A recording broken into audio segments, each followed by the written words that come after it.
Hello! Sorry I look a little disheveled, but this is only a video for the internet. So whatever. Today I want to talk about the Bible, self-defense, and loving your enemy. Something I'm very interested in, as you might guess by the fact that I'm making this video. Okay, so the first thing I want to talk about is Exodus 22.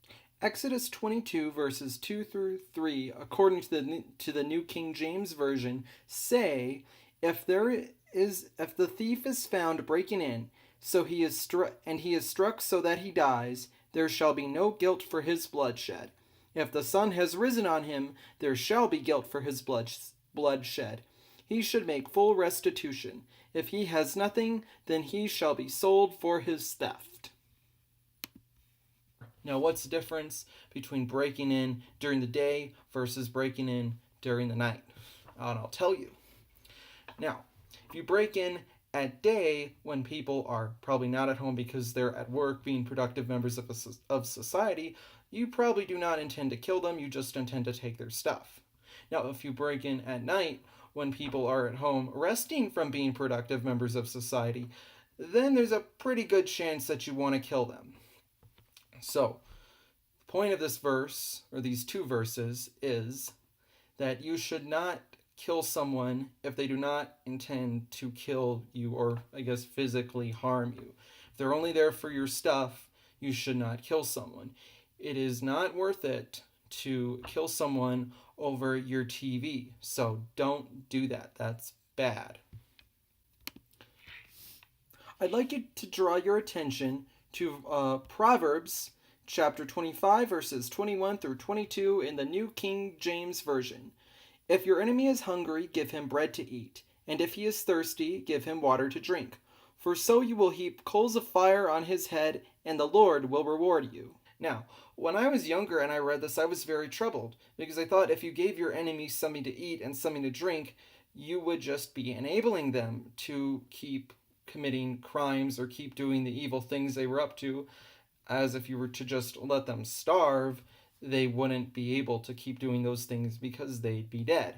And I realize now that that's a pretty stupid interpretation. Even in prisons where they confine people to prevent them from committing crimes, or at least that's the intention, it doesn't always work out that way, they still give them something to eat and something to drink 3 times a day, which is good. They should be humane to prisoners.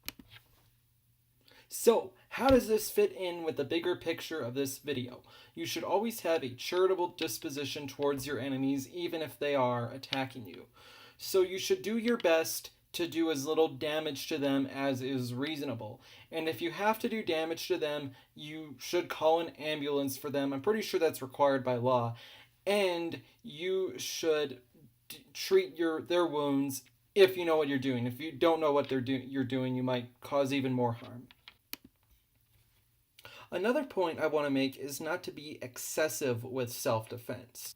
Deuteronomy 25:3, according to the New King James Version, says, 40 blows he may give him and no more, lest he should exceed this and beat him with many blows above these, and your brother be humiliated in your sight.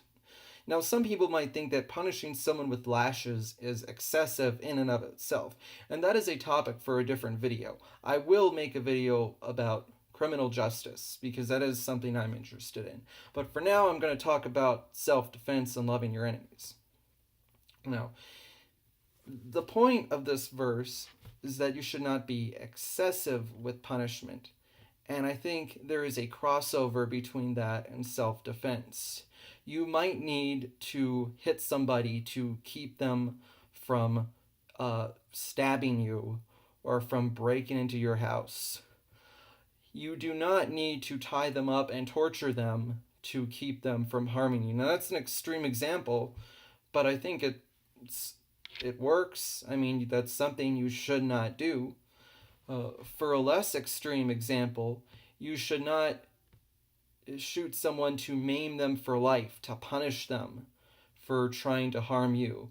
You should shoot them or fight them off to prevent them from causing harm, and that might mean killing them in grave circumstances. I'd like to bring your attention to something from the New Testament. So go and look at Luke 22, and this is when Jesus is talking with his disciples. And in the New King James Version, go to verse 35. And here we go. And he said to them, "When I sent you without money bag, knapsack, and sandals, did you lack anything?" So they said, "Nothing." And he said to them, "But now he who has a money bag, let him take it, and likewise a knapsack. And he who has no sword, let him sell his garment and buy one. For I say to you, that which is written must still be accomplished in me." And he was numbered with the transgressors. "For the things concerning me have an end." So they said, "Lord, look, here are 2 swords." And he said to them, "It is enough." To finish off this video, I'd like to give an example from the Old Testament. Now, Saul became very angry with David and tried to kill him more than several times.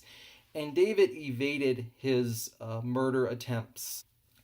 Eventually, it kind of got on David's nerves, so he said to Saul's son Jonathan, "All right, I'm going to be missing my usual meals with Saul, and tell him that I requested to go to Bethlehem, and tell me how he reacts with a sign, and then I'll have an idea of what to expect." And, well, what do you know? Saul reacts with hostility. He's, quite frankly, really ticked off. And so Saul has the sign sent him. I believe it's firing 3 arrows into the air. And I want to read from the Bible what happens next. Now, this is the Orthodox Study Bible. If you don't have one, you should get one. And the publishers did not pay me to say that, I promise. This is 1 Kings 24, and in Western Bibles, it's 1 Samuel 24. Okay, and this is called David Spares Saul's Life. Then David went up from there and stayed in the strongholds of En-Gedi. And when Saul returned from following the Philistines, it was reported to him, saying, "David is in the desert of En-Gedi." Then he took 3,000 chosen men from all Israel, and went to seek David and his men on the face of Sadaim. Sorry about the pronunciations. Just kidding, I'm not really sorry. On the way he came across a flock of sheep, and nearby there was a cave. Saul entered the cave to make preparations. Now sitting in the recesses of this same cave were David and his men. And David's men said to him, "Look, this is the day of which the Lord spoke to you, that he would deliver your enemy into your hands, to do to him as it seems good from your perspective." So David arose and secretly cut off a corner of Saul's robe. Then it happened that David's heart afflicted him afterward, because he cut the corner of his robe. And David said to his men, "The Lord forbid me that I should do this to my Lord, for he is the anointed of the Lord." By these words David persuaded his men not to rise up and kill Saul. So Saul got up from the cave and went his way. After Saul departed, David went out from the cave and cried out to Saul, saying, "My Lord, O king." And Saul looked back, and David, bowing to the ground, prostrated himself. And David said to Saul, "Why do you listen to the words of the people who say, 'Behold, David seeks your life'? Take notice. This day your eyes have seen that the Lord delivered you into my hand in the cave. But I would not kill you. I spared you and said, I will not put my hand against my Lord, for he is the Lord's anointed. Here in my hands is the corner of your robe. I cut off the corner, but did not kill you.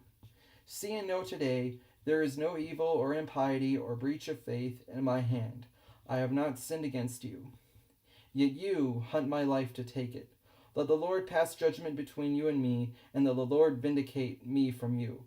But my hand shall not be against you. As the ancient proverb says, out of lawlessness shall come wrongdoing, but my hand will not be against you.